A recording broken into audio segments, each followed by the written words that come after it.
Cuma Yang Mohamed Tambun, saya nak bertanya, apa beza pendirian Yang Mohamed Tambun dahulu ketika kami kerajaan mendesak Azam Baki pergi bercuti untuk menyiasat berhubung dengan pemilikan saham. Dan ketika ini, bukan sahaja isu saham tak selesai, tapi isu corporate mafia pun tak selesai. Ini satu pertuduhan yang berat. Kenapa Yang Mohamed melindungi Tan Sri Azam Baki? Apa istimewanya Azam Baki dalam kerajaan Madani?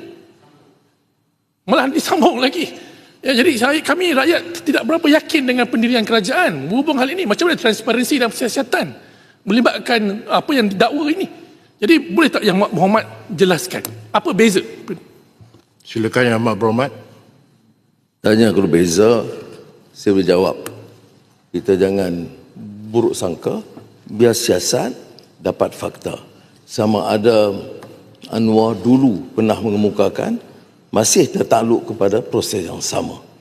Saya tanya dan mesti ada proses siasatan yang telus, termasuk pemilikan saham dan tuduhan tomahan tentang mafia korporat.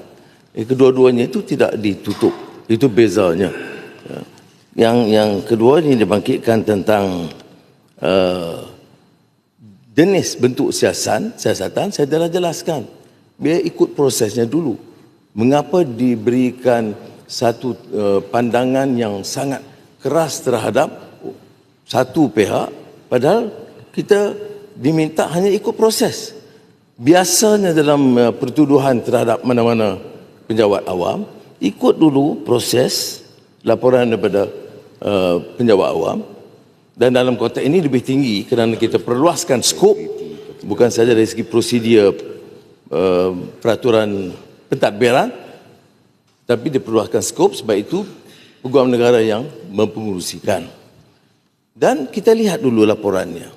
Dan laporannya termasuk isu yang harus kita teliti, isu pemilikan saham dan juga soal apa yang ditohmah melalui Bloomberg yang dirojok oleh sebagai naskah sahih oleh Yang Mohamed, macam yang saya tidak bersetuju. Bagaimanapun, oleh kerana ada tomahan, kita patut teliti dan siasat. Itu sangat cukup.